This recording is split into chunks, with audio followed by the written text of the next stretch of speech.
suis Maxime Saint-Hilaire, professeur agrégé à la faculté de droit de l'Université de Sherbrooke, où j'enseigne depuis bientôt 10 ans le droit constitutionnel. Donc je couvre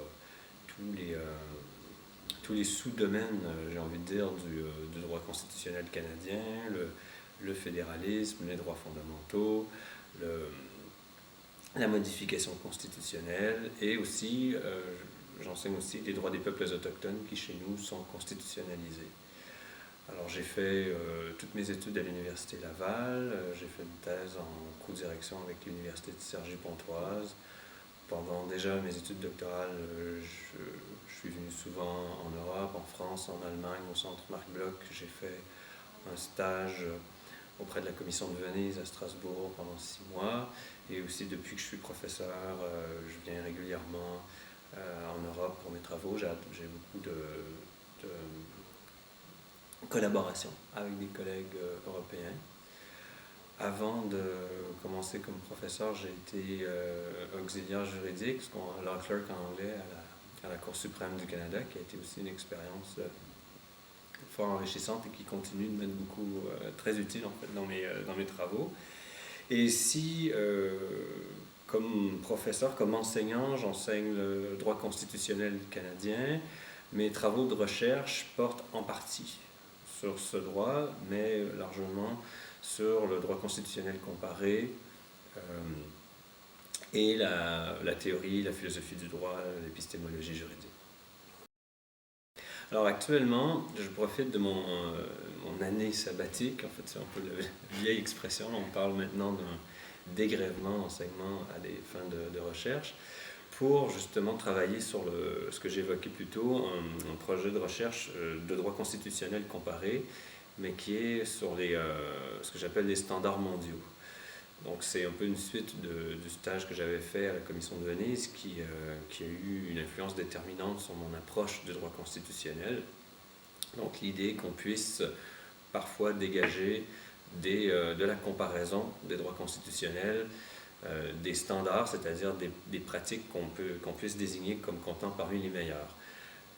Le projet de recherche, pour essayer de l'expliquer assez simplement, consiste pour moi à essayer de combler le décalage entre la réalité d'une pratique du droit constitutionnel comparé telle que celle de la Commission de Venise, décalage entre l'effectivité de cette pratique et l'état actuel des travaux théoriques sur le droit comparé, où très peu de théories justifient l'existence d'une telle pratique ou lui donnent finalement un droit savant d'exister.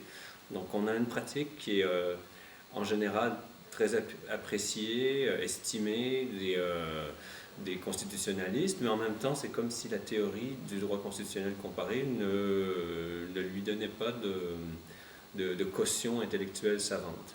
Et il y a un autre problème qui est le suivant, c'est-à-dire qu'en théorie du droit constitutionnel comparé, on est devant une situation de relativisme méthodologique où finalement chacun est libre de choisir sa méthode suivant des préférences quasi personnelles.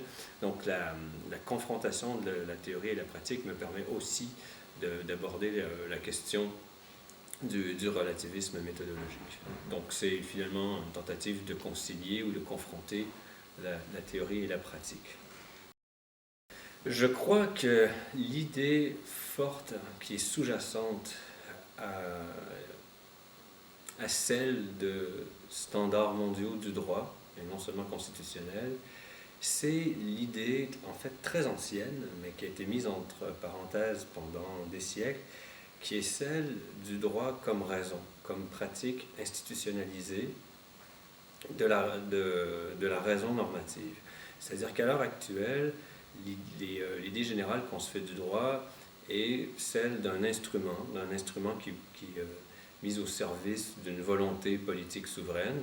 C'est une idée qui est bien implantée et qui explique le succès que connaissent tous les instrumentalismes juridiques au sein des facultés de droit, de la recherche juridique.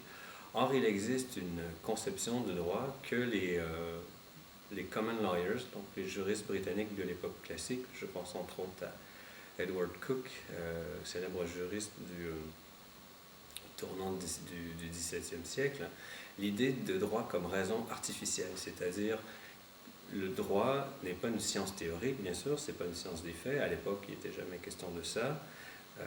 Le droit n'est pas non plus simple volonté, ni le produit de ce que ces juristes appelaient la raison naturelle. Alors l'idée c'était que le roi à l'époque voulait encore siéger comme juge, et des juristes, common lawyers tels qu'Edward Cook, lui ont contesté ce droit, lui ont nié ce droit en expliquant qu'il y avait une différence entre la raison naturelle, philosophique, morale et individuelle, et la raison artificielle, qui est celle du droit. Or, aujourd'hui, il n'y a presque plus personne qui défende l'idée du droit comme raison. La plupart des juristes croient que si au-delà du texte de droit positif, des problèmes normatifs se posent, la réponse se trouverait par exemple dans la philosophie, et l'idée qu'au-delà du droit positif, le droit puisse être lui-même une pratique de la raison et trouver des réponses à des problèmes pratiques en restant dans son propre univers, l'univers juridique, c'est-à-dire sans dépendre de la philosophie ou des disciplines extérieures ou chercher des réponses par exemple dans la sociologie. C'est une idée qui est très rare aujourd'hui, qui s'est perdue et que certains essaient de raviver, comme le philosophe américain Jeremy Waldron. En fait, il est néo-zélandais, mais il est maintenant aux États-Unis.